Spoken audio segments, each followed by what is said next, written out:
मनुष्यता क्या है, मनुष्य क्या है? एक प्यार, एक पुकार, एक अभीप्सा। जीवन ही एक पुकार है, जीवन ही एक अभीप्सा है, जीवन ही एक आकांक्षा है। लेकिन आकांक्षा नरक की भी हो सकती है और स्वर्ग की भी। पुकार अंधकार की भी हो सकती है और प्रकाश की। अभीप्सा सत्य की भी हो सकती है और असत्य की भी।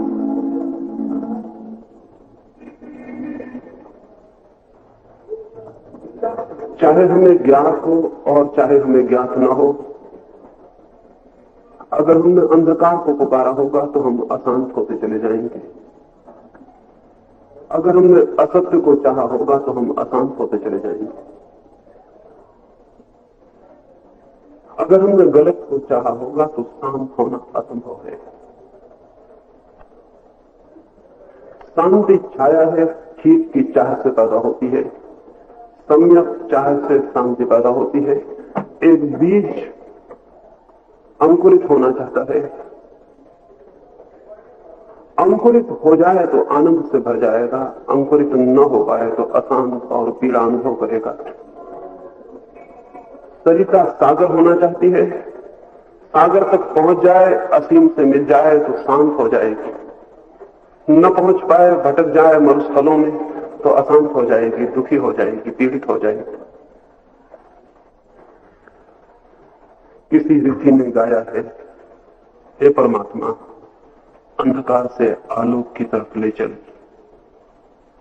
मृत्यु से अमृत की तरफ, असत से सत की तरफ। वही सारी मनुष्यता के प्राणों की आकांक्षा की है, वही पुकार।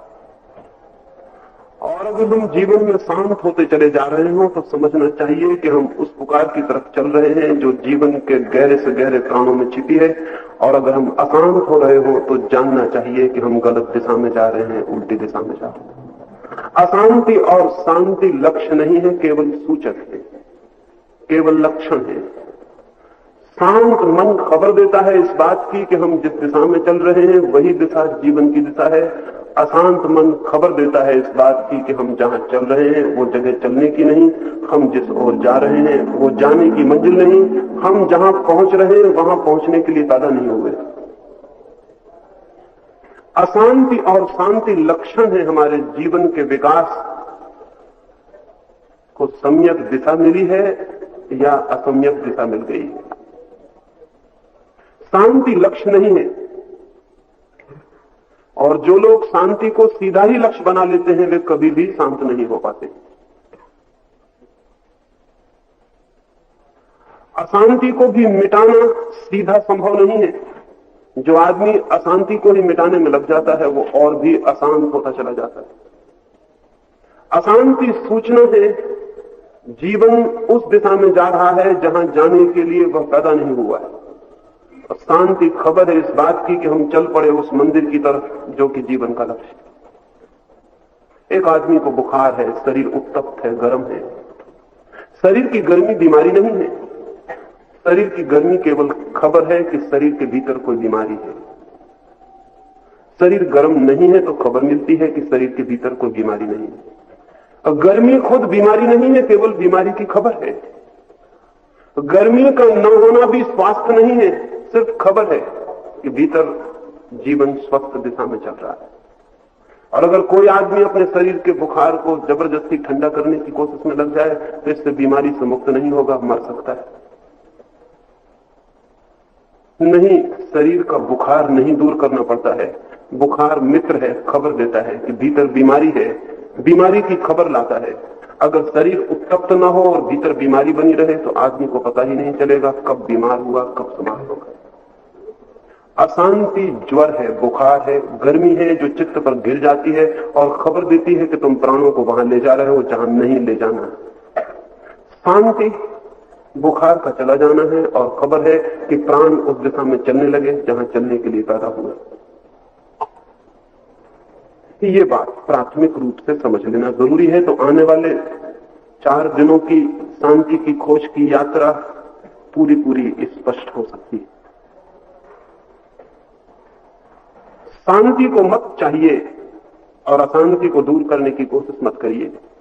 अशांति को समझिए और जीवन को बदलिए। जीवन की बदलाहट शांति का अपने आप आगमन बन जाती है। जैसे कोई आदमी किसी बगीचे की तरफ घूमने निकले, वो जैसे जैसे बगीचे के पास पहुंचने लगता है वैसी ठंडी हवाएं उसे घेरने लगती हैं, वैसी फूलों की सुगंध उसके आसपास मंडराने लगती है, पक्षियों के गीत सुनाई पड़ने लगते हैं। उसे विश्वास हो जाता है कि मैं बगीचे के पास पहुंच रहा हूं। पक्षियों के गीत आने लगे, ठंडी हवाएं आने लगी, फूलों की सुगंध आने लगी। शांति परमात्मा के पास पहुंचने की खबर है।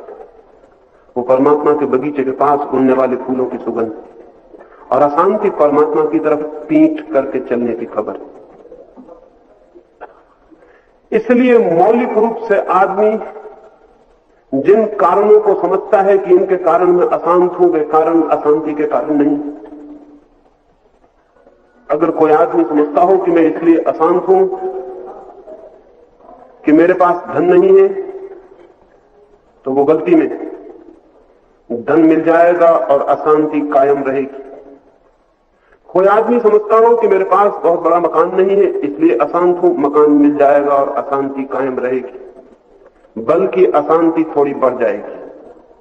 क्योंकि मकान नहीं था, धन नहीं था, तब तक कम से कम एक राहत थी कि मैं इसलिए अशांत हूं कि मकान नहीं है, धन नहीं है। मकान और धन के हो जाने के बाद वो राहत भी छिन जाएगी, मकान भी मिल जाएगा, धन भी मिल जाएगा और अशांति अपनी जगह खड़ी रहेगी, और तब प्राण और भी बेचैन हो जाते हैं। इसलिए दरिद्र की बेचैनी उतनी कभी नहीं होती जितनी समृद्धि की बेचैनी होती है।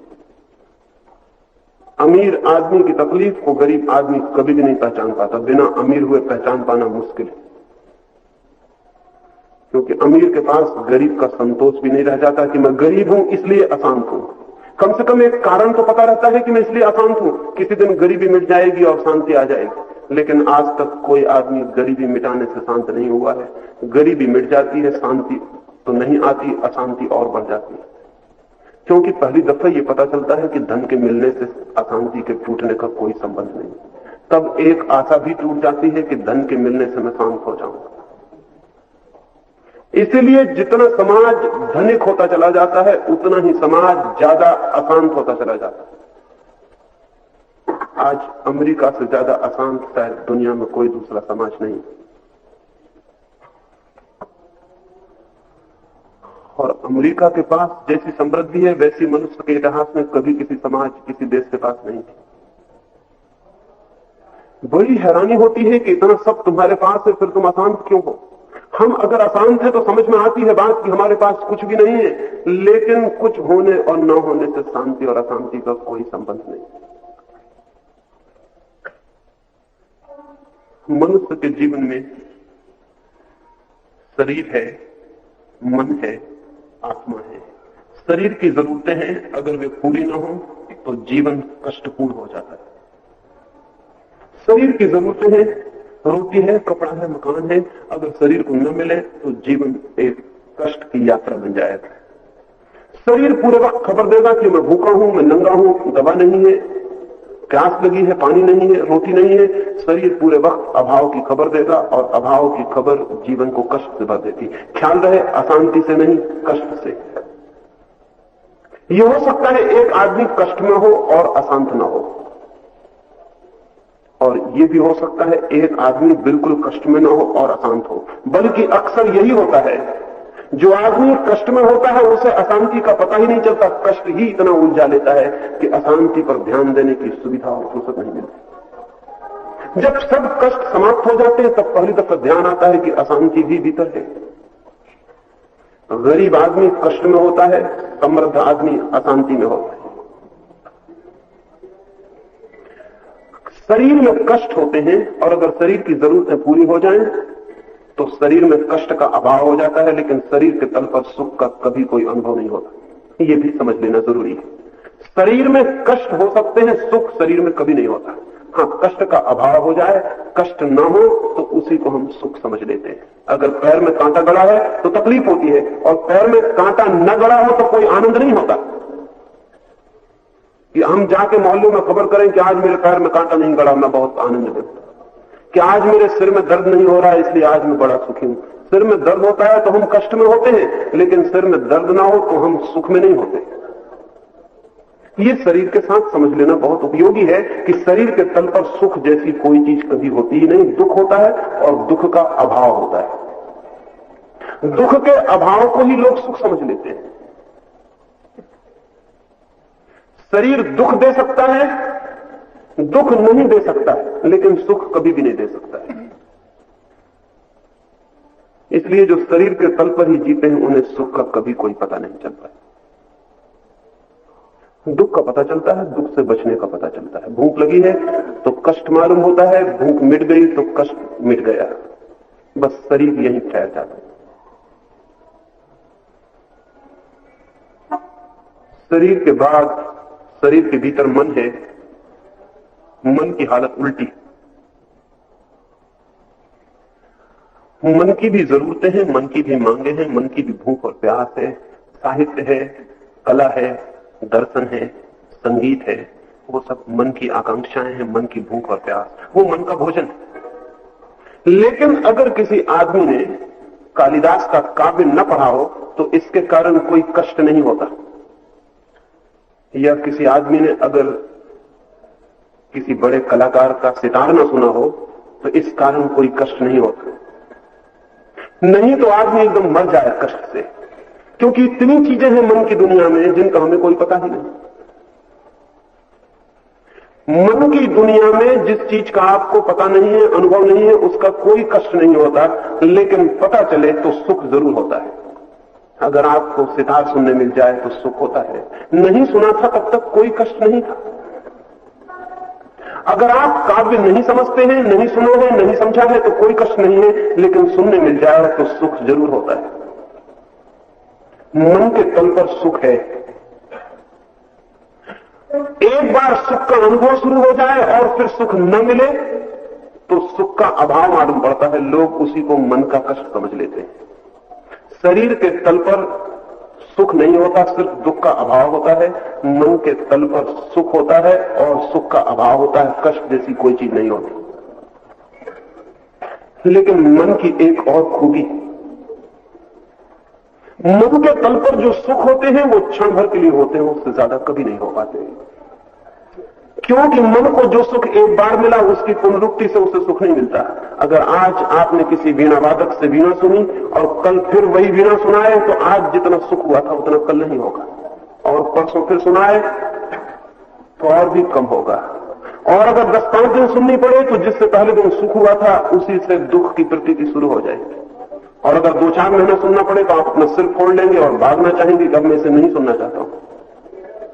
मन के तल पर मन प्रति बार नए सुख की आकांक्षा करता है। शरीर हमेशा पुराने ही सुख की आकांक्षा करता है, नए सुख की कभी नहीं। शरीर को अगर आप नया नया रोज रोज मौका दे तो शरीर तकलीफ में पड़ जाता है। शरीर अगर रोज 10 बजे रात सोता है तो रोज 10 बजे रात ही सो जाना चाहता है, और अगर 11 बजे सुबह भोजन करता है तो ठीक 11 बजे ही भोजन कर लेना चाहता है। शरीर एक यंत्र की भांति है, वो रोज पुनरुक्ति चाहता है, रिपीटिशन चाहता है, और उसमें जरा भी हेरफेर नहीं चाहता। जिस आदमी के शरीर को रोज बदलाहट करनी पड़ती है उस आदमी का शरीर बहुत तकलीफ में पड़ जाता है। आधुनिक सभ्यता ने शरीर को इसीलिए नुकसान पहुंचाया है कि आधुनिक सभ्यता रोज शरीर को नया होने के लिए आग्रह करती है और शरीर बेचारा पुराना ही रहना चाहता है। इसलिए गांव के लोग जितने स्वस्थ दिखाई पड़ते हैं उतना शहर का आदमी स्वस्थ नहीं दिखाई पड़ता। उसके शरीर को रोज नई जरूरत, नई व्यवस्था, नए नियम का पालन करना पड़ता है। शरीर मुश्किल में पड़ जाता है। शरीर के पास समझ नहीं है कि वो रोज अपने को नया करने के लिए तैयार हो जाए, वो पुराने की ही मांग करता है। मन रोज नए की मांग करता है, वो पुराने से जरा भी राजी नहीं होना चाहता। जरा पुरानी पड़ी चीज और मन इंकार करने लगता है कि बस हो गया।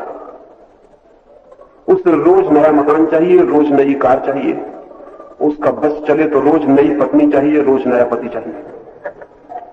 इसलिए जिन सभ्यताओं ने धीरे धीरे मन के आधार पर निर्माण शुरू किया है वहां तलाक की संख्या बढ़ती जानी अनिवार्य है, क्योंकि मन के आधार पर जीने वाली कोई भी सभ्यता स्थायी नहीं हो सकती। पुराने पूरब के देश शरीर के आधार पर जी रहे थे, नए पश्चिम के देशों ने मन के आधार पर जीना शुरू किया। मन रोज नई बात मांगता है। मैंने सुना है अमेरिका में एक अभिनेत्री ने अपने जीवन में 32 विवाह किए, हमारी कल्पना के बाहर। हमारे देश की पत्नी प्रार्थना करती भगवान से कि आने वाले जन्म में भी यही पति उपलब्ध हो।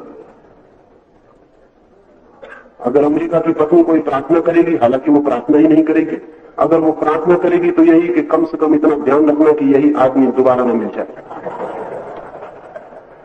अगले जन्म की बात का भरोसा भी नहीं है, इसलिए पत्नी होशियार है, वो इसी जन्म में उसे बदल देना चाहती है। जिस अभिनेत्री की मैंने बात की जिसने 32 विवाह किए, उसने 31वां जो विवाह किया, 15 दिन बाद पता चला कि यह आदमी एक बार पहले और उसका पति रह चुका है। कि इतनी जल्दी बदलाव की 10-15 दिन में कि कहां फुर्सत रही पहचानने की कि किसको पहचान। हमारे मुल्क की पत्नी 10-5 जन्मों के बाद भी आदमी को पकड़ लेगी, हाथ की आप भूल गए, वो जन्मों जन्मों तक पहचान रखेगी। मन की आकांक्षा नित्य प्रतिपल नए की है, इसलिए मन पुराने से ऊब जाता है और घबरा जाता है। अगर कोई परिजन आपको मिल जाए और आप उसे छाती से लगा लें तो पहले क्षण बहुत आनंद की पुलक मालूम होगी, लेकिन वो मित्र अगर बहुत ही प्रेमी हो और छाती छोड़ने को राजी ना हो तो 2-3-4 मिनट के बाद घबराहट शुरू हो जाएगी। वो आनंद की पुलक खो गई। और अगर वो आदमी बिल्कुल पागल हो, जैसा कि प्रेमी पागल होते हैं, और आधा घंटे तक आपको पकड़े ही रहे, तो आप अपनी या उसकी गर्दन दबा देने को उत्सुक हो जाएंगे। लेकिन क्या हुआ? ये आदमी आके हृदय से लग गया था, बहुत सुखद मालूम पड़ा था, अब तकलीफ क्या हो गई? ये घबराहट क्या हो गई? मन ऊब गया। शरीर कभी नहीं ऊबता है, मन सदा ऊब जाता है। इसलिए आप जान के हैरान होंगे कि बोर्डम जैसी चीज मनुष्य को छोड़कर दुनिया के किसी और पशु में नहीं होती। आपने किसी भैंस को कभी बोर होते नहीं देखा होगा, या किसी कौवे को या किसी कुत्ते को आप ऐसी हालत में नहीं देखे होंगे कि आज ये बोर हो गया, उदास हो गया, ऊब गया। नहीं, मनुष्य को छोड़कर ऊबने वाला कोई प्राणी नहीं। ऊब ही नहीं सकता कोई प्राणी, क्योंकि प्राणी सब शरीर के तल पर जीते हैं। शरीर के तल पर कोई ऊब नहीं होती, ऊब होती है मन के तल पर। और मन जितना विकसित होने लगता है, ऊब उतनी ही बढ़ने लगती है। इसलिए पूरब के मुल्क इतने ऊबे हुए नहीं हैं जितने पश्चिम के मुल्क ऊबे हुए। और जब ऊब ज्यादा पैदा हो जाती है तो रोज नया सेंसेशन खोजना जरूरी हो जाता है ताकि ऊब तोड़ी जा सके। ये भी आपको जान के हैरानी होगी कि आदमी अकेला ही प्राणी है जो ऊबता है, और आदमी अकेला ही प्राणी है जो हंसता है। आदमी को छोड़कर दुनिया में और कोई जानवर हंसता नहीं। अगर रास्ते पर आप जा रहे हो और एक गधा हंसने लगे तो फिर आप जिंदगी भर सो नहीं सकेंगे, इतने घबरा जाएंगे। क्योंकि हम अपेक्षा नहीं करते कि कोई जानवर हंसेगा। जो ऊबता नहीं है वो हंसता भी नहीं है। हंसी ऊब को मिटाने की तरकीब है। इसलिए जब आप ऊबे हुए होते हैं तब चाहते हैं कि कोई मित्र मिल जाए, दो हंसी की बातें हो जाएं, थोड़ी ऊब कट जाए। आदमी को इतने मनोरंजन के साधनों की जरूरत इसलिए है कि आदमी इतना ऊब जाता है दिन भर में कि उसे कुछ मनोरंजन चाहिए। फिर मनोरंजन भी उबाने लगते हैं तो नए ढंग के मनोरंजन चाहिए। फिर सब तरफ ऊब पैदा हो जाती तो युद्ध चाहिए, युद्ध से थोड़ी ऊब टूटती। आपने देखा होगा कि हिंदुस्तान और चीन का युद्ध हुआ या हिंदुस्तान और पाकिस्तान का, तो कितनी चमक आ गई थी लोगों के चेहरों पर, आंखें कितनी रोशन मालूम पड़ती थी, आदमी कितने ताजे और जिंदा मालूम पड़ते थे। क्यों? जिंदगी इतनी ऊबी हुई है कि थोड़ी चहल पहल हो जाती है, कुछ उपद्रव होने लगे, कहीं कोई दंगा फसाद हो जाए तो जिंदगी में थोड़ी रौनक आ जाती, थोड़ी चमक आ जाती, नींद थोड़ी टूट जाती, लगता है कि अभी भी कुछ होने जैसा है, देखने जैसा है। अन्यथा सब देखा हुआ है, सब हो चुका, वही दौड़ रहा है, तो मन ऊब जाता है और मन घबरा जाता है। यह आपको इसी के साथ न कोई जानवर ऊबता है न कोई जानवर हंसता है। और आप ध्यान रहे, कोई जानवर सुसाइड भी नहीं करता, आत्महत्या भी नहीं करता, सिर्फ आदमी को छोड़कर। आदमी जिंदगी से इतना भी ऊब सकता है कि जिंदगी को खत्म कर ले, और खत्म करने में भी एक नयापन हो सकता है। खत्म करना भी एक पुलक, एक सेंसेशन हो सकता है। एक आदमी पर स्वीडन में एक मुकदमा चला। उसने समुद्र के तट पर बैठे हुए एक अपरिचित आदमी की पीठ में जाके छुरा भोंक दिया। अदालत में उससे पूछा गया कि तुम्हारा इस आदमी से कोई झगड़ा था? उसने कहा झगड़े का सवाल नहीं, मैंने इस आदमी को कभी देखा ही नहीं, और छुरा मारने के पहले मैंने इसकी शक्ल ही नहीं देखी, क्योंकि मैंने छुरा पीछे से मारा है, पीठ की तरफ से मारा। जिसने पूछा कि बड़े पागल हो, फिर किस लिए तुमने छुरा मारा? उसने कहा मैं इतना ऊब गया था कि जिंदगी में कुछ होना चाहिए और मैं अपने बचाव में कुछ नहीं चाहता हूं। अगर मुझे फांसी हो सकती तो खुशी से मैं फांसी को देखने को तैयार हूं, क्योंकि जिंदगी में अब देखने लायक मुझे कुछ भी नहीं बचा है। सब देखा हुआ है, सब देखा जा चुका है। मौत भर एक नई चीज है, और हत्या मैंने कभी नहीं की थी, वो भी जरा देखने जैसी थी कि क्या होता है। पश्चिम में हत्याएं बढ़ रही हैं, सुसाइड बढ़ रहा है, आत्महत्या बढ़ रही है, अपराध बढ़ रहे हैं। उसका कारण ये नहीं है कि पश्चिम अपराधी हो रहा है, उसका कुल कारण यह है कि पश्चिम के जीवन में इतनी उदासी और ऊब है कि बिना अपराध किए उस ऊब को तोड़ने का और कोई उपाय नहीं सोचता है। अभी मैंने सुना कि अमेरिका में उन्होंने एक नया खेल निकाला। वो खेल बहुत खतरनाक, और जब सभ्यताएं बहुत ऊब जाती हैं तब इस तरह के खेल ईजाद करती हैं। वो खेल है कि दो कारों को पूरी शक्ति और तेजी से दौड़ाते हैं और दोनों के चाक रास्ते के बीच पर जो निशान बना होता है उस पर रखते हैं, एक इस तरफ से दूसरी तरफ से। पूरी शक्ति से दौड़ती हुई कारों को कौन पहले हटा लेता है एक्सीडेंट के डर से, वो हार जाता है, जो पहले नहीं हटाता वो जीत जाता है। अब अगर 100 या 100 मील रफ्तार से दो गाड़ियां आ रही हैं और दोनों के चाक एक ही लकीर पर हैं, तो प्राणों को बड़ा संकट है। कौन पहले हटेगा नीचे? जो हटेगा वो हार जाएगा। ये सभ्यता बहुत ऊपर पहुंच गई है। अब जिंदगी को दांव पे लगाए बिना कोई रस मालूम नहीं पड़ता। इसलिए सभ्यता जब उगने लगती है तो जुआ पैदा होता है, शराब पैदा होती है, दांव पैदा होते हैं। जब कोई समाज बहुत जुआ खेलने लगे तो समझना चाहिए कि समाज बहुत ऊब गया है। अब बिना दांव पर लगाए खतरे में पड़े उसे कोई रास्ता नहीं मालूम पड़ता जिससे कुछ नई बात होने का संभावना पैदा हो जाए। मन की दुनिया में चीजें रोज उब जाती हैं और मन एक क्षण से ज्यादा किसी सुख को अनुभव नहीं कर पाता। एक क्षण बीता और सुख दुख हो जाता है। शरीर के तल पर कोई दुख नहीं, कोई कष्ट नहीं है, कष्ट का अभाव है। मन के तल पर सुख होते हैं लेकिन बिल्कुल क्षणिक होते हैं और एक क्षण में ही डूब जाते हैं और समाप्त हो जाते हैं। इसीलिए तो जिस चीज को पाने के लिए हम बिल्कुल पागल होते हैं कि सब कुछ लगा देंगे, वो मुट्ठी में आ जाए हम एकदम उदास हो जाएंगे। आप एक बहुत बढ़िया मकान खरीदना चाहते हैं, खरीद लें और फिर अचानक पाएंगे कि सब खत्म हो गई बात। वो पुलक, वो दौड़, वो तेजी, वो खुशी जो पाने की खोज में थी वो गई, मिलते ही गई। जो भी आप पाना चाहते हैं पाते ही निराश हो जाएंगे, क्योंकि पाने में एक क्षण तो खुशी होगी और एक क्षण के बाद सब पुराना पड़ जाएगा और सब बात वहीं खड़ी हो जाएगी।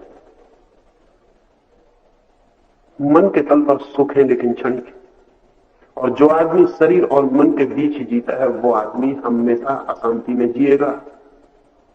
क्योंकि जिस आदमी को शाश्वत सुख की झलक नहीं मिली वो आदमी शांत कैसे हो सकता है? और मन और शरीर दोनों तलों पर कोई शाश्वत सुख की झलक उपलब्ध नहीं हो सकती।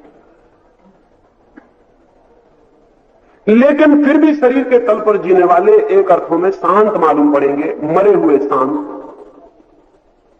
शांति दो तरह की होती है, एक जीवंत जीती, एक मुर्दा मरी हुई। मरघट पर जाए वहां भी एक शांति है, लेकिन वो कब्रों की शांति है। वो शांति इसलिए है कि वहां कोई है ही नहीं जो अशांत हो सके। बुद्ध एक गांव के बाहर ठहरे थे 10,000 भिक्षुओं को लेकर। उस गांव के राजा को उसके मित्रों ने कहा कि बुद्ध का आगमन हुआ है, आप भी चले। 10,000 भिक्षु साथ में आए हुए। वो राजा बुद्ध के दर्शन करने गया। सांझ हो गई है, रास्ता अंधेरे गिरने लगा है।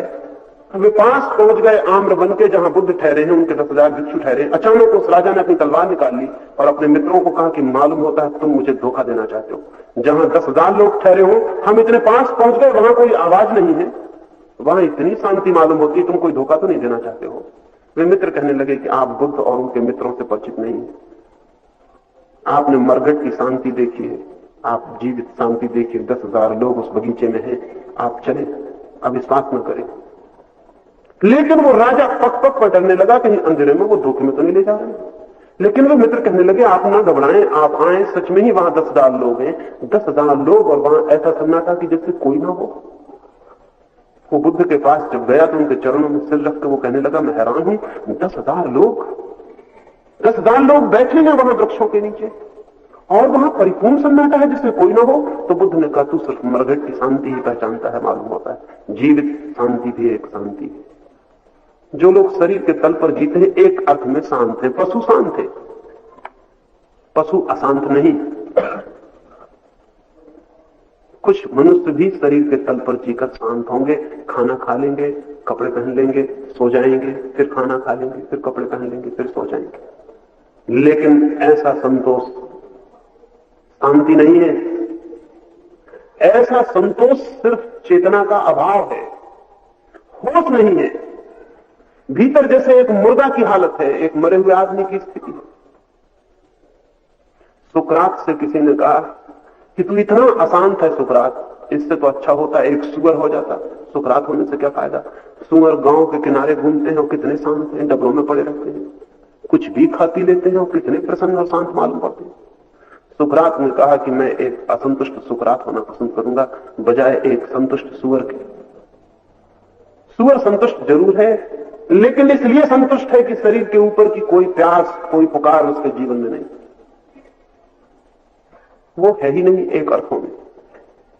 मैं असंतुष्ट जरूर हूं क्योंकि एक पुकार मुझे खींच रही है और ऊपर एक शांति है, उसे पुकार रहा हूं मैं, इसलिए असंतुष्ट हूं और जब तक उसे नहीं पालूंगा असंतुष्ट रहूंगा। लेकिन मैं इस असंतोष को ही लेना चाहता हूं, इसे मैं अपना सौभाग्य मानता हूं। हम में से जो लोग शरीर के तल पर ही संतुष्ट हो जाते हैं उनकी स्थिति पशुओं से बहुत भिन्न नहीं हो सकती। पशु का अर्थ है शरीर के तल पर ही संतुष्ट हो जाना, शांत हो जाना। मनुष्य का अर्थ है मन के तल पर अशांत होना, और देवता का अर्थ है आत्मा के तल पर शांत हो जाना। शरीर और आत्मा के बीच में मन है। मन की दुनिया में क्षण भर को सुख की झलक मिलती है। वो झलक क्षण भर की कहां से आती है? वो क्षण भर की झलक भी आत्मा से ही आती है। मन क्षण भर को अगर मौन हो जाता है तो आत्मा से क्षण भर को आनंद की झलक नीचे उतर आती है। उस मौन में वो शांति झलक जाती है। जैसे अंधेरी रात में कोई बिजली चमक जाए तो एक क्षण को उजाला हो जाता है, फिर गुप्त अंधेरा हो जाता है। मन तो अंधकार है, लेकिन किन्हीं भी क्षणों में अगर एक क्षण को मन चुप हो जाए तो पीछे छिपी आत्मा की रोशनी उतर आती है। एक प्रियजन आपको मिला, एक क्षण को हृदय की धड़कन रुक गई, एक क्षण को मन के विचार रुक गए, आपने उसे गले से लगा लिया, एक क्षण को सब रुक गया और आत्मा की झलक भीतर प्रवेश कर गई। पर एक ही क्षण को फिर मन काम शुरू कर दिया, फिर मन ने दौड़ शुरू कर दी, फिर विचार आ गए, फिर सब दुनिया शुरू हो गई, फिर आप वहीं खड़े हो गए, फिर वो आदमी जो गले से लगा हुआ है उबाने वाला हो गया, हटने का मन होने लगा कि हट जाऊं। वो जो परिजन के मिलने पर शांति की और आनंद की थोड़ी सी झलक मिली थी, वो परिजन से नहीं मिली थी, परिजन केवल अवसर बना था, मिली आपके ही भीतर से। संगीत सुन के जो क्षण भर को मन शांत हो जाए तो झलक भीतर से उतरनी शुरू हो जाती है। और आप सोचते होंगे कि सितार के बजने से मिल रही है वो शांति, तो आप गलती में हैं। सितार के बजने से केवल एक अवसर उपस्थित हुआ और मन मुग्ध हो गया और चुप हो गया। मन के चुप होते ही भीतर की शांति उतर आई। शांति सदा भीतर से उतरती है, आनंद सदा भीतर से उतरता है। लेकिन मन के लिए अगर बाहर से अवसर मिल जाए क्षण भर को तो वो मौन हो सकता है। इस मौन होने की हालत में वो उतार भीतर से शुरू हो जाए। मन चुप हुआ और भीतर से कुछ उतर आता है, इसलिए मन क्षण भर को ही चुप होता है और क्षण भर को ही उतर पाता है, फिर सब खो जाता है। लेकिन मन के पीछे आत्मा भी है, और इस आत्मा की जो दिशा है, इस आत्मा को उपलब्ध कर लेने का जो मार्ग है, इस आत्मा में प्रवेश हो जाने की जो चित्त दशा है, वही चित्त दशा आनंद को, शांति को, आलोक को उपलब्ध कराती है। कैसे हम इस दिशा में प्रविष्ट हो जाएं? एक छोटी सी घटना से मैं समझाने की कोशिश करूं। मैं एक छोटे से गांव में पैदा हुआ। तो गांव तो बहुत छोटा है। उस गांव के पास ही बहती हुई एक छोटी नदी थी। वो नदी ऐसे तो साधारण है, लेकिन वर्षा में बहुत जानदार हो जाती है। वर्षा में पहाड़ी नदी है, बहुत पानी उसमें आता है, उसका फैलाव कोई 1 मील का हो जाता है और बड़ी गर्जन से बहती है वर्षा में वो नदी। उस वर्षा की नदी को पार करना बड़ा मुश्किल है। लेकिन मुझे बचपन से उस नदी से प्रेम रहा है और वर्षा में भी पार करने की हमेशा हमेशा शौक रहा। कोई 15 या 16 वर्ष का था, मित्रों के साथ तो कई बार वर्षा में उस नदी को पार किया था, लेकिन एक बार ख्याल आया कि रात अंधेरे में अकेले उसको पार किया जाए। बड़ी खतरनाक है, बड़ी तेज धार होती है। रात की अंधेरी रात में मैं 2 बजे उसे पार करने को गया। जितना खतरा हो उतना आकर्षण भी होता है। अंधेरी रात थी, मैं उसमें उतरा।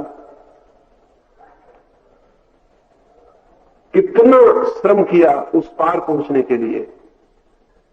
कोई 2 मील बहता हुआ चेष्टा, सारी चेष्टा की, लेकिन ऐसा लगने लगा कि जैसे दूसरा किनारा है ही नहीं। अंधेरे में किनारा दिखाई भी नहीं पड़ा। फिर थक गया और ऐसा लगा कि आज बचना मुश्किल है। आखिरी चेष्टा की, आखिरी कोशिश की, जोर के थपेड़े। अंधेरी रात है, दूसरा किनारा दिखाई नहीं पड़ता और अब पहला किनारा भी बहुत पीछे छूट गया। अब लौटने का भी कोई अर्थ नहीं है। हो सकता है दूसरा किनारा ही पास हो और पिछला किनारा तो और भी दूर हो गया हो। और नदी जोर से बाहर ले जा रही है। कोई 2 मील 3 मील नीचे बह गया हूं। आखिरी कोशिश की, जितनी कोशिश की उतना ही लगा कि पहुंचना मुश्किल है। और फिर एक क्षण को ऐसा लगा कि मौत आ गई है। हाथ पैर ने जवाब दे दिया, आंख बंद हो गई, लगा कि मर गया और समझ लिया कि बात खत्म हो गई। कोई 2 घंटे बाद आंख खुली तो किनारे पर पड़ा था उस पार। लेकिन इस 2 घंटे में कुछ हो गया, वो मैं कहना चाहता हूं। जैसे पुनर्जीवन हुआ, जैसे मरा और फिर वापस लौटा। जैसे ही मुझे यह लगा कि मर रहा हूं और मौत आ गई, तो फिर मैंने सोचा कि जब मौत आ ही गई तो उसे शांति से देख लेना चाहिए कि वो क्या है। आंख बंद करके मैंने हाथ पैर छोड़ दिए।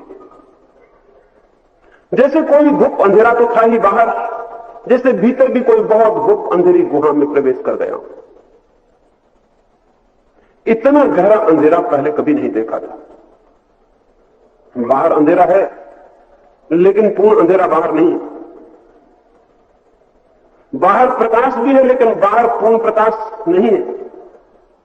बाहर का अंधेरा भी फीका है, बाहर का प्रकाश भी फीका है। अंधेरा पहली दफे दिखाई पड़ा कि कौन सा अंधेरा है जिसके लिए ऋषियों ने कहा होगा कि हे परमात्मा अंधेरे से प्रकाश की तरफ ले चलो। तब तक मैं सोचता था यही अंधेरा जो बाहर गिर जाता है, इसी के लिए ऋषियों ने प्रार्थना की होगी कि परमात्मा इस अंधेरे से प्रकाश की तरफ ले चलो। लेकिन मैं कई दफे सोचा कि इस अंधेरे को तो बिजली जला के मिटाया जा सकता है, इसके लिए परमात्मा को कष्ट देने की क्या जरूरत है। मैं बहुत बार हैरान हुआ था कि ऋषि बड़े नासमझ रहे होंगे, ये तो एक दिया जलाने से काम हो जाता, परमात्मा को पुकारने की क्या जरूरत थी। अवैज्ञानिक रहे होंगे, बुद्धि न रही होगी, नहीं तो दिया जला लेते और अपना काम कर लेते। अंधेरे को मिटाने की, परमात्मा से प्रार्थना करने की क्या जरूरत है। लेकिन उस दिन पहली दफा पता चला कि एक ऐसा अंधेरा है जिसे दिए से नहीं मिटाया जा सकता, जहां तक दिया ले जाया नहीं जा सकता। पहली बार किस अंधेरे के लिए आदमी के प्राणों की प्रार्थना रही है वो समझ में आया, लेकिन उस अंधेरे को उसके पहले कभी जाना नहीं था। इतना घनघोर अंधेरा हो सकता है, इसकी कल्पना भी करनी मुश्किल। चित्रकारों के पास इतना अंधेरा कोई रंग नहीं है।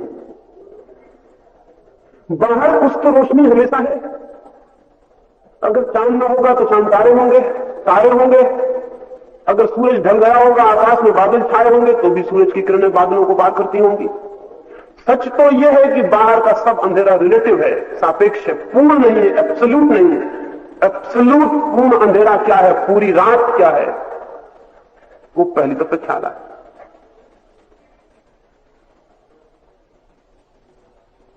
इतनी घबराहट उस अंधेरे में मालूम हुई और तब मुझे समझ में आया कि बाहर का अंधेरा आदमी को इतना क्यों घबराता है। बाहर के अंधेरे में कोई खतरा तो नहीं है, अंधेरी रात इतना क्यों घबरा देती। और आदमी हजारों साल से अग्नि की पूजा क्यों करता है।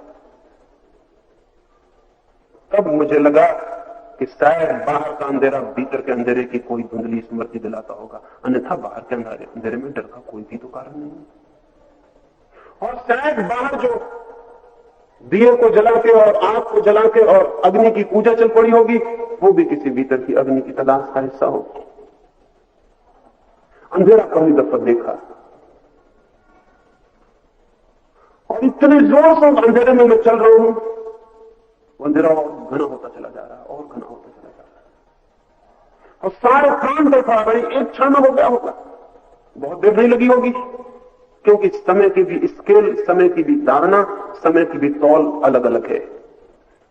जब आप जागते हैं तो घड़ी में जो कांटे चलते हैं उनसे तौल चलती है, वो तौल भी बहुत पक्की तौल नहीं है। अगर आप सुख की हालत में हो तो घड़ी के कांटे बहुत जल्दी घूम जाते हैं, और अगर दुख में हो तो बहुत धीरे धीरे घूमते हैं। अगर घर में कोई आदमी मर रहा है और आप उसके खाट के पास बैठे, तब देखिए कि घड़ी कैसी मरी हुई चलती है, चलती ही नहीं, ऐसा लगता है कि कांटे ठहर गए, वहीं के वहीं है। रात लंबाती मालूम पड़ती है, रात बहुत लंबी हो जाती है, ऐसा कि जैसे अब इस रात का कोई अंत नहीं होगा। घड़ी तो अपनी ही चाल से चलती होगी, घड़ी को क्या मतलब है कि आपके घर में कोई मरता है? लेकिन घड़ी लंबी मालूम होती है।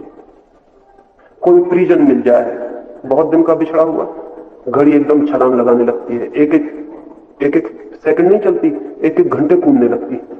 रात ऐसे गुजर जाती है कि अभी तो सांझ हुई थी, अभी सुबह हो गई, इतने जल्दी ये कैसे हो गया? और ऐसा लगता है कि घड़ी भी बहुत बाधा दे रही प्रेम में। सारी दुनिया तो बाधा देती ही है, घड़ी भी बाधा दे रही, इतनी जल्दी गुजर जाती है रात। बाहर भी सुख और दुख में घड़ी की चाल भिन्न हो जाती है। दुख जितना बड़ा हो घड़ी की चाल उतनी लंबी हो जाती है, सुख जितना बड़ा हो घड़ी की चाल उतनी धीमी हो जाती है। दुख अगर पूर्ण हो तो घड़ी के कांटे खड़े हो जाएंगे, कभी नहीं चलेंगे। सुख अगर पूर्ण हो तो भी घड़ी के कांटे